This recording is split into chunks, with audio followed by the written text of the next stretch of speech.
നമസ്കാരം. ഇന്ത്യയിൽ നിസാനെ നിലനിർത്തുന്നത് നിസാൻ്റെ ഏറ്റവും ഹോട്ട് സെല്ലിംഗ് ആയിട്ടുള്ള ഒരു പ്രോഡക്റ്റ് നിസാൻ മാഗ്നൈറ്റ് ആണ്. ഇന്നത്തെ വീഡിയോയിലൂടെ നമ്മൾ ഡിസ്കസ് ചെയ്യാൻ പോകുന്നത് ഇന്ത്യയിൽ നിർമ്മിച്ച ഇന്ത്യയിലേക്കും സൗത്ത് ആഫ്രിക്കയിലേക്ക് കയറ്റുമതി ചെയ്യുന്ന നിസാൻ മാഗ്നൈറ്റിന് ഗ്ലോബൽ എൻഗ്യാപ്പിൽ 5 സ്റ്റാർ റേറ്റിംഗ് ലഭിച്ചിട്ടുണ്ടായിരുന്നു. നമ്മളൊരു കാര്യം ആലോചിക്കണം, ഇതിനു മുമ്പ് ഈ വാഹനത്തിന് 2 സ്റ്റാർ റേറ്റിംഗ് ആയിരുന്നു ഉണ്ടായിരുന്നത്. ഇടയ്ക്ക് 4 സ്റ്റാർ റേറ്റിംഗ് നമ്മൾ കണ്ടു. വലിയൊരു കൺഫ്യൂഷനാണ്. 2 സ്റ്റാർ, 4 സ്റ്റാർ, പിന്നീട് 5 സ്റ്റാർ. എൻജിൻ ബേയുടെ മറ്റൊരു വ്ളോഗിലേക്ക് ഏവർക്കും ഹാർദമായ സ്വാഗതം. ഇന്നത്തെ വ്ളോഗിലൂടെ നമ്മൾ ഡിസ്കസ് ചെയ്യാൻ പോകുന്നത് നിസാൻ്റെ മാഗ്നൈറ്റിന് ഗ്ലോബൽ എൻഗ്യാപ്പിൽ 5 സ്റ്റാർ റേറ്റിംഗ് ലഭിച്ചു എന്നുള്ളതാണ്. 2 സ്റ്റാറിന് ശേഷം പിന്നെ ഒരു 4 സ്റ്റാർ നമ്മൾ എവിടേക്കോ കണ്ടു. ഈ കൺഫ്യൂഷനും ഈ വീഡിയോയിലൂടെ നമ്മൾ ഒഴിവാക്കാൻ പോവുകയാണ്. എല്ലാവർക്കും ഈ ഒരു വ്ളോഗ് ഇഷ്ടപ്പെടും എന്ന് വിശ്വസിക്കുന്നു. തീർച്ചയായിട്ടും നമ്മുടെ കോണ്ടന്റ് ഇഷ്ടപ്പെട്ടിട്ടുണ്ടെങ്കിൽ നമ്മുടെ ചാനൽ ഒന്ന് സപ്പോർട്ട് ചെയ്യുക, സബ്സ്ക്രൈബ് ചെയ്യുക, മാക്സിമം ലൈക്ക് ചെയ്യുക, ഷെയർ ചെയ്യുക, കമൻറ്റ് ചെയ്യുക. 2022 പുറത്തിറങ്ങിയ നിസാൻ മാഗ്നൈറ്റിന് സ്റ്റാൻഡേർഡ് ആയിട്ട് 2 എയർ ബാഗ് മാത്രമായിരുന്നു ഉണ്ടായിരുന്നുള്ളൂ. ഈ വാഹനം ഗ്ലോബൽ എൻഗ്യാപ്പിൽ ടെസ്റ്റ് ചെയ്യാൻ പോയപ്പോൾ അഡൽട്ട് ഒക്യുപ്പൻറ്റ് പോയിൻറ്റ്സ് അതിനകത്ത് ലഭിച്ചത് യഥാർത്ഥത്തിൽ 4 സ്റ്റാറാണ്. അത് മാത്രമല്ല, ചൈൽഡ് ഒക്യുപ്പൻസി പോയിൻറ്റ്സിൽ 2 സ്റ്റാർ മാത്രമാണ് ലഭിച്ചത്. അതിനുശേഷം കുറച്ചൊന്ന് എൻഹാൻസ് ചെയ്ത പ്രോട്ടോക്കോളുമായിട്ട് വീണ്ടും ഗ്ലോബൽ എൻഗ്യാപ്പിലേക്ക് ഈ ഒരു വാഹനത്തെ അയച്ചു.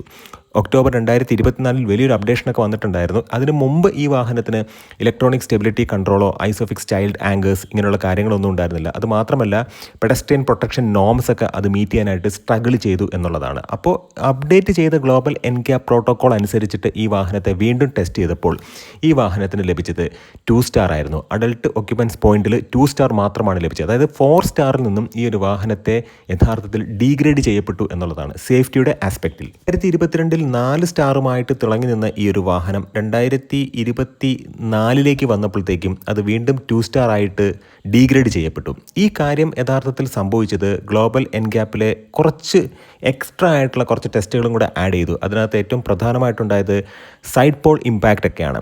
അപ്പോൾ ഇത്തരത്തിൽ വാഹനത്തിൻ്റെ സേഫ്റ്റി റേറ്റിംഗ് കുറഞ്ഞ കാര്യം നിസാന് വലിയൊരു ആകുലതയാവുകയും, കാരണം ഇന്ത്യ പോലുള്ള ഒരു രാജ്യത്ത് ഏറ്റവും കൂടുതൽ ആളുകൾ ഇപ്പോൾ പ്രാധാന്യം കൊടുക്കുന്നത് സേഫ്റ്റിക്ക് തന്നെയാണ്. അപ്പോൾ അങ്ങനെ നോക്കുമ്പോഴത്തേക്കും അവർ ആ ഒരു ചാലഞ്ചിനെ അക്സെപ്റ്റ് ചെയ്യുകയും വാഹനത്തിൽ കാര്യമായിട്ടുള്ള സേഫ്റ്റി എൻഹാൻസ്മെൻറ്റ് നടത്തുകയും ചെയ്തു. അതിനുശേഷം വന്നിട്ടുള്ള, ഇപ്പോൾ റീസെൻ്റ്ലി വന്നിട്ടുള്ള ഒരു റിസൾട്ടാണ് ഇപ്പോൾ നമുക്ക് ലഭ്യമായിട്ടുള്ളത്. ഒരു തവണ മാത്രമല്ല, നിസാൻ 2 തവണയാണ് ഈ ഒരു വാഹനത്തെ ഇംപ്രൂവ് ചെയ്ത് ഗ്ലോബൽ എൻഗ്യാപ്പ് ടെസ്റ്റിന് വേണ്ടി നൽകിയിട്ടുള്ളത്.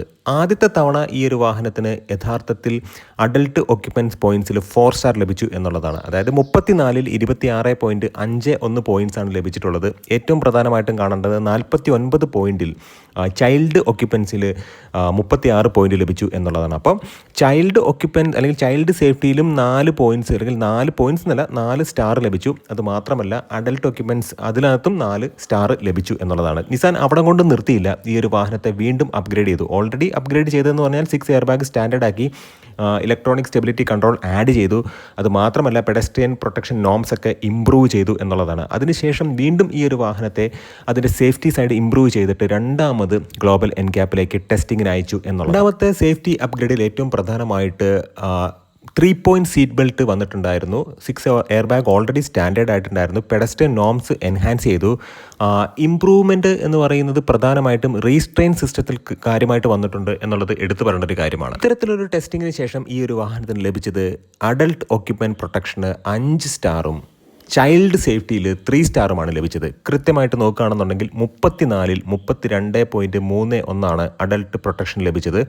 ചൈൽഡ് പ്രൊട്ടക്ഷൻ ലഭിച്ചിട്ടുള്ളത് 49 പോയിൻറ്റിൽ 33.64 പോയിൻറ്റ്സ് ആണ്. ഏറ്റവും പ്രധാനമായിട്ടും ചെസ്റ്റ് ഏരിയയിലും നീ ഏരിയയിലുമുള്ള കാര്യമായിട്ടുള്ള ഇമ്പ്രൂവ്മെൻ്റ് ആണ് സേഫ്റ്റിയിൽ വന്നിട്ടുള്ളത്. അത് ആഡിക്വേറ്റ് ആയിട്ടുള്ളൊരു പ്രൊട്ടക്ഷനിൽ നിന്നും ഗുഡ് എന്ന് പറയുന്ന ഒരു കാറ്റഗറിയിലേക്ക് അത് 5 സ്റ്റാർ ആയപ്പോൾ എൻഹാൻസ് ചെയ്തു. അത് എടുത്തു പറയേണ്ട ഒരു കാര്യമാണ്. നമ്മൾ നോക്കുകയാണെന്നുണ്ടെങ്കിൽ ഈ ഒരു സ്റ്റാർ റേറ്റിംഗ് എന്ന് പറയുന്നത് എവിടെയൊക്കെ അപ്ലിക്കബിൾ ആണ് എന്നുള്ളത് ചോദിച്ചാൽ it will be applicable in India and south Africa. ഇന്ത്യയിലും സൗത്ത് ആഫ്രിക്കയിലും ഇത് അപ്ലിക്കബിൾ ആയിരിക്കും. അതായത് മാഗ്നൈറ്റ് എന്ന് പറയുന്നൊരു വാഹനമാണ് ഇന്ത്യയിൽ നിസാനെ നിലനിർത്തുന്നത് എന്ന് പറഞ്ഞാൽ അത് യഥാർത്ഥത്തിൽ 100% ശരിയാണ്. ഇന്ത്യയിൽ നിർമ്മിച്ച് ഇന്ത്യയിൽ നിന്നും കയറ്റുമതി ചെയ്യുന്ന ഈ വാഹനത്തിന് ഒരു 5 സ്റ്റാർ റേറ്റിംഗ് ലഭിക്കുക എന്ന് പറയുന്നത് അഭിമാനകരമായിട്ടുള്ള കാര്യം തന്നെയാണ്. തീർച്ചയായിട്ടും ഈ ഒരു കോണ്ടന്റ് ഉപകാരപ്രദമായി എന്ന് വിശ്വസിക്കുന്നു. നല്ല ഇൻഫോർമേറ്റീവ് ആയിട്ടുള്ള വീഡിയോസ് കൊണ്ട് നമുക്ക് വീണ്ടും കാണാം. നിങ്ങളുടെ സ്നേഹത്തിനും സപ്പോർട്ടിനും ഒരിക്കൽ കൂടെ നന്ദി.